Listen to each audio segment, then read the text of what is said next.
بسم الله الرحمن الرحيم. الحمد لله نحمده ونستعينه ونستغفره ونعوذ بالله من شرور أنفسنا ومن سيئات أعمالنا. من يهده الله فلا مضل له ومن يضلل فلا هادي له، وأشهد أن لا إله إلا الله وحده لا شريك له، وأشهد أن محمدا عبده ورسوله صلى الله وسلم وبارك عليه وعلى آله وأصحابه أجمعين. أما بعد، فما زلنا مع العشرة الزوجية. قال المصنف رحمه الله: ويجب عليه لزوجته إصابتها أي جماعها في كل 4 أشهر مرة على الأقل، إذا لم يكن عذر يمنعه من ذلك كمرض وسجن ونحوهما، لأن الله تعالى قدره ب4 أشهر في حق المولي، وهو في حق المولي، وهو الذي حلف ألا يجامع زوجته. فقال تعالى: للذين يؤلون من نسائهم تربص 4 أشهر فإن فاءوا فإن الله غفور رحيم، وإن عزموا الطلاق فإن الله سميع عليم. فكذلك يجب الجماع في هذه الفترة على غير المولي. وذهب بعض أهل العلم إلى أنه يجب على الزوج جماعها بقدر كفايتها ما لم ينهك بدنه أو يشغله عن واجب من غير تقدير مدة، لقوله تعالى: وعاشروهن بالمعروف. وليس من المعروف هجر جماعها 4 أشهر مع القدرة. وهذا هو الأقرب. Donc, nous sommes toujours dans les bienséances, dans la cohabitation et la vie conjugale, la bienséance mutuelle entre époux. L'auteur rahimahullah nous dit: il est obligatoire pour le mari de donner à la femme son droit physique minimum 1 fois tous les 4 mois, sauf s'il a une excuse valable au regard de l'islam, telle que la maladie ou l'emprisonnement ou autre, parmi ceux qui y ressemblent. Allah subhanahu wa ta'ala dans le Coran a imposé 4 mois d'attente à celui qui jure de ne plus toucher sa femme. Celui qui jure de ne plus toucher sa femme, ce qu'on appelle justement al-ila. Alors celui-là, Allah Azza wa Jalla le punit en lui imposant 4 mois d'attente avant de la retoucher, même s'il change d'avis le lendemain. Allah Azza wa Jalla dit dans le Coran, ce qui a pour sens: ceux qui font l'ila, alors qu'ils ne touchent plus leur femme pendant 4 mois. Après cela, s'ils décident de reprendre la relation, alors Allah est pardonneur et miséricordieux. Et s'ils décident le divorce, alors Allah est audient et omniscient. De cette manière, le ulama ou certains ulama ont déduit que le rapport intime accordé à l'épouse est obligatoire à hauteur de minimum 1 fois tous les 4 mois, en faisant une analogie avec ça. Parce que c'est la période la plus longue qu'Allah Azza wa Jal est autorisé de laisser sans rapport, en tout cas sur base de texte. D'autres savants, quant à eux, ont opté pour un autre avis, qui est de dire que le mari doit obligatoirement accorder à la femme son droit physique autant de fois que pour qu'elle soit satisfaite et entre guillemets rassasiée. Et il se pourrait que, en fait, d'une personne à une autre, la libido et le niveau d'envie et la fréquence d'envie diffèrent. Oui, il y a peut-être des personnes à qui ça suffit une fois tous les 4 mois, mais il y en a d'autres à qui ça ne suffit pas. Il y en a d'autres à qui il faut beaucoup plus. Tout comme il y en a, subhanallah, à qui il faut beaucoup moins. Yani même si ça dépasse les 4 mois, c'est pas grave pour eux. C'est pour ça que d'autres savants ont dit non, l'obligation, c'est d'accorder le droit physique à la femme, yani, autant de fois que nécessaire pour qu'elle soit satisfaite et rassasiée. À condition, bien sûr, que celui-ci ne mène pas au péril son corps, ni ne se détourne de ses obligations et ne laisse en suspens ses obligations. Non. Allah Azza wa Jalla dit dans le Coran, agissez envers elle dans les limites de ce qui est connu comme étant correct chez la majorité des gens. Donc vraiment, ça revient aux besoins de chacune, en fait.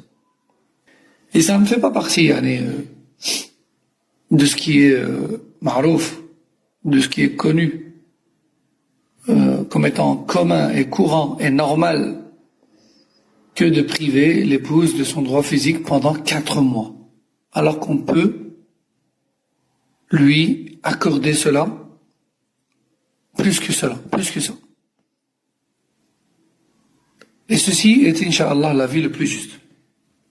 ثم قال المصنف فإن آل منها أكثر من 4 أشهر فتربصت أي انتظرت أكثر من 4 أشهر ثم رافعته إلى الحاكم فأنكر الإيلاء أو أقر بالإيلاء لكنه أنكر مضي 4 أشهر أو ادعى أنه أصابها يعني جمعها وكانت ثيبا فالقول قوله مع يمينه لأن الثيب لا يمكن معرفة جماعه لها أو عدمه إلا من طريقه ولأن الأصل بقاء النكاح وهو يدعي ما يثبت النكاح وهي تدعي ما يفسخه فكان القول قول من يدعي البقاء على الأصل مع يمينه. نعم. Donc, ensuite, l'auteur, qui est l'imam al-Maqdisi, nous donne un cas de figure. Concentrez-vous. Tout d'abord, je rappelle, comme on l'a vu juste avant, qu'Ibn Qudam al-Maqdisi, et donc le madhab al-Hanbali, est d'avis que le rapport intime accordé à la femme n'est obligatoire qu'à hauteur d'une fois tous les 4 mois. D'accord? Dit autrement, si on la fait attendre 4 mois et 1 jour sans raison valable, on est dans le péché. Et elle a le droit de porter plainte auprès du juge. D'accord? Bien sûr, on a vu qu'il y avait un deuxième avis et qu'il était même, Inch'Allah, le plus juste, mais restons sur la base puisque nous sommes dans Umdat al-Fiqh. Ibn Qudam al-Maqdisi nous dit, si le mari promet de ne plus la toucher et qu'effectivement il ne la touche plus depuis plus de 4 mois et que celle-ci a attendu plus de 4 mois, alors elle a le droit de porter plainte contre lui auprès du juge. Une fois devant le juge, si le mari dit « Moi, ce n'est pas vrai, je n'ai pas promis de ne plus la toucher », ou encore, il dit « Oui, c'est vrai, j'ai promis de ne plus la toucher, mais je n'ai pas dépassé 4 mois. » Je suis resté dans les règles, je n'ai pas dépassé 4 mois. Ou encore, un autre cas de figure, lui, il dit « C'est pas vrai, je lui ai accordé un rapport sexuel. » À ce moment-là, le juge, comment prend-il sa décision en islam? Si cette femme a déjà eu des rapports auparavant, elle n'est pas nouvelle mariée, elle a déjà eu des rapports auparavant, alors, dans ce cas, la parole qui primera, c'est celle du mari, à condition qu'il dise Wallahi, à condition qu'il jure par Allah. S'il jure par Allah, qu'il lui a accordé un rapport, eh bien, à ce moment-là, c'est sa parole qui passe. C'est sa parole qui passe. Pourquoi? Parce qu'elle n'est plus vierge. Et le seul moyen qui nous permet donc de savoir s'il y a eu rapport ou non ce jour, dans cette période-là, c'est lui. Puisque elle prétend qu'il ne l'a pas touché. Et lui le contraire. Tout en jurant par Allah. Non, monsieur. Ce qui implique une grave menace de châtiment s'il ment. Il a juré par Allah qu'il lui a accordé un rapport. On n'a pas de moyen de vérifier ou de confirmer sa prétention à elle, puisqu'elle n'est plus vierge. Alors dans ce cas, c'est sa parole à lui qui prime. Pourquoi? Parce que ce que lui prétend, à savoir de lui avoir accordé un rapport, ce que lui prétend maintient le contrat de mariage. Tandis que ce que elle prétend, à savoir qu'il ne l'a plus touché depuis plus de 4 mois alors qu'il le pouvait, ce que elle prétend lui donne droit de demander l'annulation du mariage. Non. Donc, on prend en compte la parole de celui qui on prend en compte la parole qui engendre de rester sur la base première, à savoir le mariage, et donc le rapport intime. D'autant plus qu'il n'est possible de vérifier si rapport intime il y a eu ou non qu'à travers le témoignage de cet homme accompagné de son serment. نعم.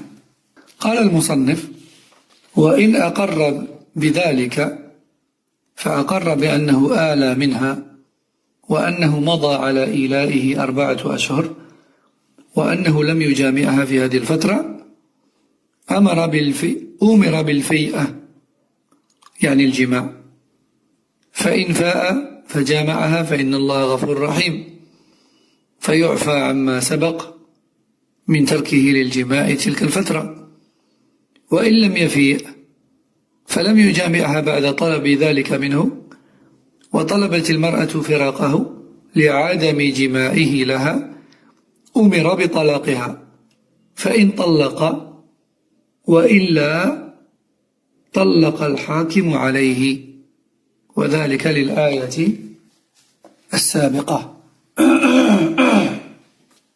Non. Donc l'auteur nous dit, dans le cas où, devant le juge, le mari acquiesce qu'il a juré de ne plus la toucher, et que cela fait plus de 4 mois, et malgré le passage des 4 mois qu'Allah lui impose d'atteindre, il la touche toujours pas. À ce moment-là, le juge musulman lui ordonne d'accorder à sa femme son droit physique. S'il le fait, alors on espère qu'Allah lui pardonne.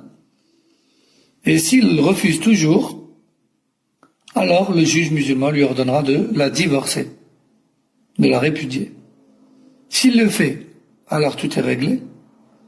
S'il refuse de la divorcer, alors le juge musulman est habilité à les déclarer divorcés et séparés.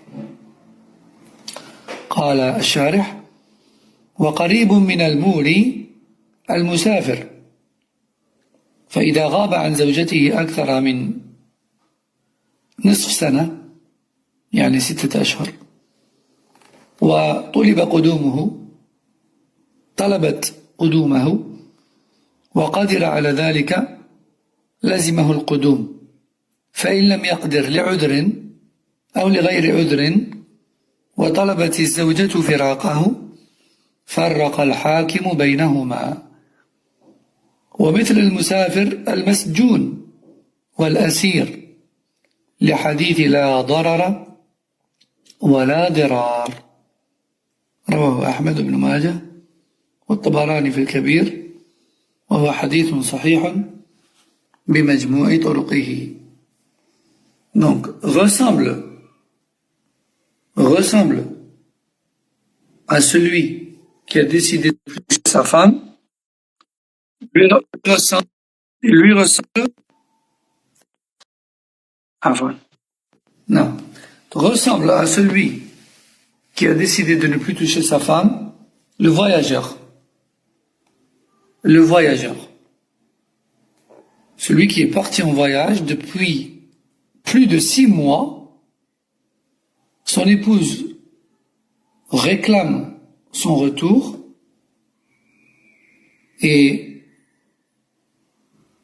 mais celui-ci n'est pas revenu. Que ce soit par refus ou par incapacité, à ce moment-là, l'épouse en islam a le droit de demander aux juges musulmans de les déclarer séparés. Non. Et ressemble au voyageur également en cela le détenu et le prisonnier de guerre. Car le prophète sallallahu alayhi wa sallam a clairement dit: aucun préjudice ne doit être causé à qui que ce soit, volontairement ou involontairement. Dit autrement, nul n'est obligé de subir les conséquences des actes de qui que ce soit, même si c'est involontaire. Enfin, on termine ce chapitre. قال المصنف: ومن عجز عن الفيئة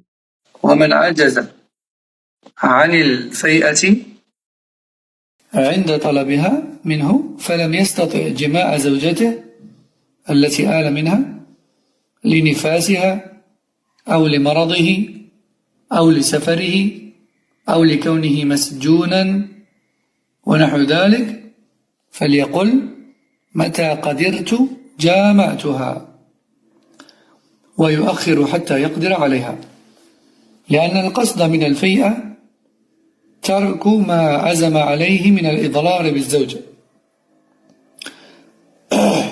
وكلامه هذا مع عجزه يدل على رجوعه عن ذلك. Donc l'auteur nous dit: si le mari décide d'accorder de nouveau à son épouse son droit physique, mais qu'il a un empêchement sérieux et considérable, soit parce que la femme elle est en plein logis, ou encore parce qu'il est malade, ou encore parce qu'il est en voyage, ou encore parce qu'il est emprisonné, etc. Alors dans ce cas-là, le mari peut dire: j'ai décidé de lui accorder de nouveau son droit physique, et ce dès que je le pourrai. Dès que je le pourrai. Non. Et s'il dit ça, alors il est considéré comme lui ayant accordé de nouveau. Pourquoi? Car seul l'on empêche l'empêchement, la maladie ou les logis ou autre. Non. فهذا والله أعلم. Inch'Allah, la semaine prochaine, on va donc passer au chapitre de l'Khula. Le chapitre de l'Khula qui est l'annulation du contrat de mariage sur demande de l'épouse, la demande d'annulation du mariage sur demande de l'épouse pour raison valable. On appelle ça al-Khula. Donc Inch'Allah, la semaine prochaine, on va entamer les règles de l'Khula. Et après ce chapitre-là, on entamera Kitab al-Talaq, les règles liées au divorce. Les règles liées au divorce. هذا والله أعلم وصلى الله وسلم على نبينا محمد وعلى آله وصحبه. سبحانك اللهم وبحمدك أشهد أن لا إله إلا أنت أستغفرك وأتوب إليك. السلام عليكم ورحمة الله وبركاته.